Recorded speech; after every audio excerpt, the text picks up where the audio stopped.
You're listening to a production of the National Media Archive. To learn more or volunteer, go to nationalmediaarchive.com.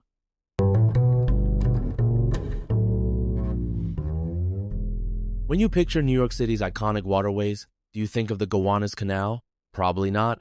Most folks imagine the mighty Hudson or the endless Atlantic. But let me ask, how did a small overlooked canal in Brooklyn shape the fate of an entire metropolis? Today, we're diving into the history, fortunes, and misfortunes of the Gowanus Canal, a waterway whose story is equal parts triumph and tragedy. Spanning just 1.5 miles, the Gowanus connects Upper New York Bay to Brooklyn neighborhoods like Red Hook, Carroll Gardens, and, naturally, Gowanus. 7 bridges cross it north to south, 5 east to west, a spiderweb of infrastructure hinting at its former importance. But look closer. The canal today reeks of decay, pollution, and neglect. What happened to turn a city's lifeline into an environmental cautionary tale? Stick with me as we trace the story from pristine marshland to industrial powerhouse and, ultimately, to toxic hazard. Ready to rethink what you know about New York's waters? Let's begin. Imagine Brooklyn, centuries ago a sprawling saltwater marsh dotted with creeks and lush with wildlife. That's the original Gowanus, a natural ecosystem, home to the Lenape people. Now, you might be thinking, how did such a wild place become part of the city? Here's the setup. In the 1630s, Dutch settlers arrived armed with land patents and big ambitions. By 1639, they were clearing land for tobacco plantations and forging a relationship sometimes fraught, sometimes friendly with local tribes. The canal's very name honors a Lenape chief, an early nod to the area's indigenous roots. But as soon as the Dutch established watermills, things started changing fast. Watermills, think of them as the 17th century version of a startup accelerator, transformed the marsh into a hub of economic activity. But as we'll see, harnessing water for industry was just the beginning. The conflict, whether this transformation would be sustainable or simply the first step toward environmental disruption. Let's follow the Dutch and English as they vie for control, setting the stage for centuries of change. Did you know that oysters were once Brooklyn's gold? By the early 1700s, Dutch settlers were harvesting giant oysters from the Gowanus's brackish waters. The reason? Tidal flows created an optimal habitat, what biologists call an estuarine environment, a mixing zone of salt and freshwater. Let me paint a picture. 6-foot tides swept through the bay, nourishing both oysters and trade. But as the English and Dutch swapped power, sometimes peacefully, sometimes not, the fate of the waterway hung in the balance. Now, you might ask, wasn't this just a sleepy backwater? Far from it. The Gowanus area saw the rise of the old stone house, used as a command post during the pivotal Battle of Long Island in 1776. Industry, war, and nature collided here. But beneath the prosperity lay a conflict, balancing economic gain with ecological health. Would the region's natural bounty survive the coming waves of transformation? Resolution would have to wait, because soon Brooklyn's population would explode, and the Gowanus would be forced to change again. Fast forward to the 19th century. Brooklyn is booming third largest city in the U.S. The Gowanus, once a marshy creek, is now at the heart of urban expansion. But how do you turn a tidal creek into a commercial artery? Cue the dredging. In 1849, the state orders Gowanus Creek deepened, morphing it into a 1.5-mile canal. Think of dredging like a giant vacuum cleaner, scooping out mud to let bigger ships pass a process known as channelization. Now you're probably wondering, who paid for this massive project? Both local taxes and state funds footed the bill, reflecting the canal's strategic importance. By 1869, the modern Gowanus Canal is born. Suddenly, industry stone yards, flour mills, even chemical plants flock to its banks. Opportunity explodes, but so does pollution. The seeds of future conflict are sown. So, while the canal powered Brooklyn's growth, it also set the stage for an ecological crisis. Can prosperity and preservation coexist? The Gowanus's next chapter would put that question to the test. Let's talk industrialization, a double-edged sword if there ever was one. By the late 1800s, the Gowanus Canal pulsed with activity. Picture 22 coal processing plants, tanneries, gasworks, all belching waste into the water. Technical term, point. Source pollution, where contaminants enter the environment from a single identifiable source. Here, think of factory pipes dumping everything from coal tar to animal remains directly into the canal. Now, you might be thinking, surely there were rules? Not really. With no environmental regulations, the canal became a dumping ground. Locals even renamed its viscous, stinking sludge black mayonnaise. The conflict. Industries needed water for manufacturing, but their waste choked the ecosystem. The resolution? Well, early attempts at sewage management failed, and pollution continued to climb. As Brooklyn's economy soared, the canal's environmental health plummeted. This uneasy balance would haunt the area for generations. By 1889, the pollution was impossible to ignore. The solution? Build sewers to carry waste away from the canal engineering fix known as sanitary infrastructure. First came the Bond Street sewer in 1890, followed by another between Mercy Avenue and Prospect Heights. But let me tell you a story. Each new pipe, meant to relieve the canal, quickly proved inadequate as Brooklyn's population and its waste exploded. Now, you might ask, why not just build bigger pipes? The problem was compounded by what engineers call combined sewer overflows, where stormwater and waste mix, overwhelming the system during heavy rains. The conflict here is scale versus demand. Each fix was outpaced by growth.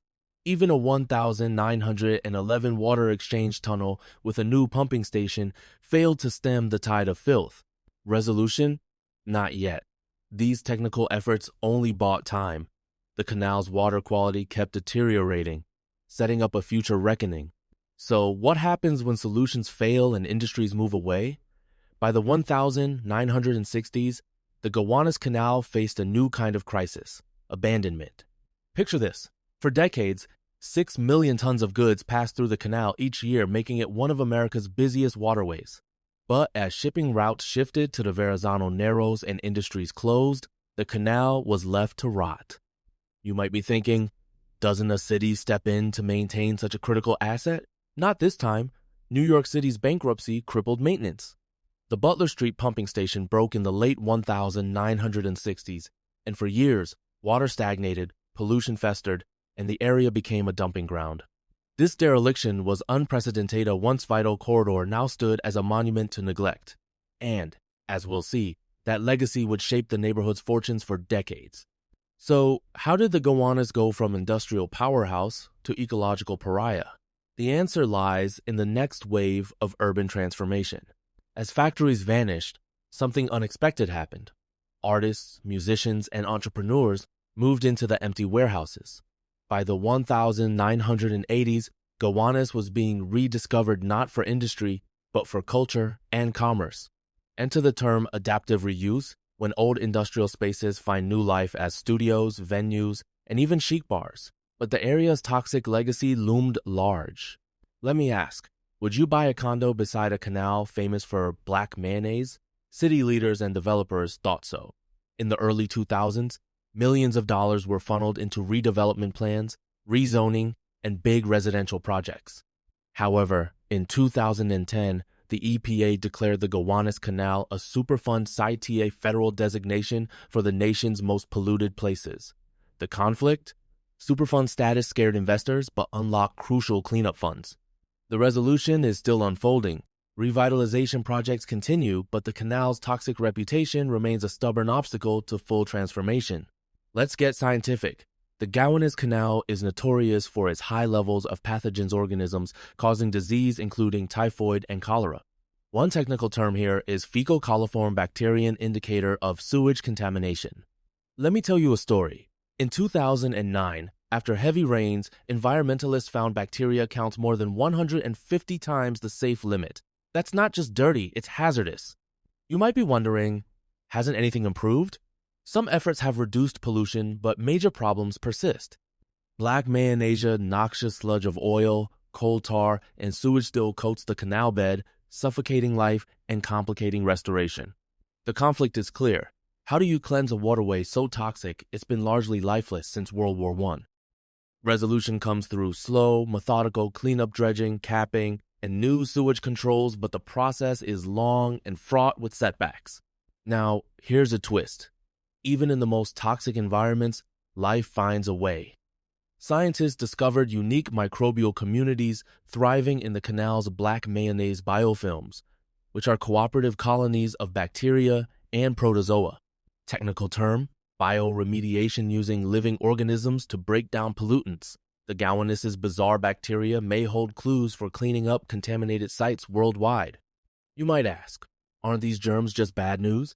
Actually, some are surprisingly resilient, even exchanging genes to survive and protect themselves from toxins like tiny environmental engineers. The conflict here? Pathogens versus beneficial microbes. While some bacteria spell danger, others could be the key to future remediation efforts. Resolution? Researchers are studying these organisms to design better pollution-fighting strategies, turning the canal's curse into a potential asset. Despite its notoriety, the Gowanus Canal has seeped into pop culture. In 2014, a comic titled "It Came from the Gowanus Canal" imagined a toxic sludge monster haunting Brooklyn, a tongue-in-cheek nod to local legends. And who can forget the viral tale of the three-eyed catfish? Spoiler, it was probably a hoax, but the story played perfectly into the canal's reputation as a mutant maker. Even major podcasts and radio shows, like The Majority Report, open with a wry reference to broadcasting from the industrial, devastated Gowanus Canal. Now you might be thinking, isn't it strange for such a polluted place to inspire art? Actually, it's a classic urban phenomenon, finding meaning and even humor in adversity. Resolution? The canal's story lives on, not just in cleanup plans, but in the collective imagination of New Yorkers and beyond. So what's the future for the Gowanus Canal? From pristine creek to industrial engine to toxic wasteland and perhaps to urban renaissance, the canal's journey reflects our evolving relationship with the environment. Today, ambitious restoration and redevelopment efforts are underway. Terms like green infrastructure using natural systems to manage stormwater and environmental monitoring are guiding the next chapter. Let me ask you, can a place so damaged ever truly heal?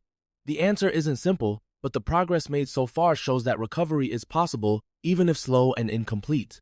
The Gowanus Canal stands as a microcosm of urban America where history, industry, neglect, and hope collide. Its story is a warning, but also a testament to resilience. And with that, I invite you to see the Gowanus not just as a polluted relic, but as a living laboratorium where the lessons of the past can guide a cleaner, greener future for New York City.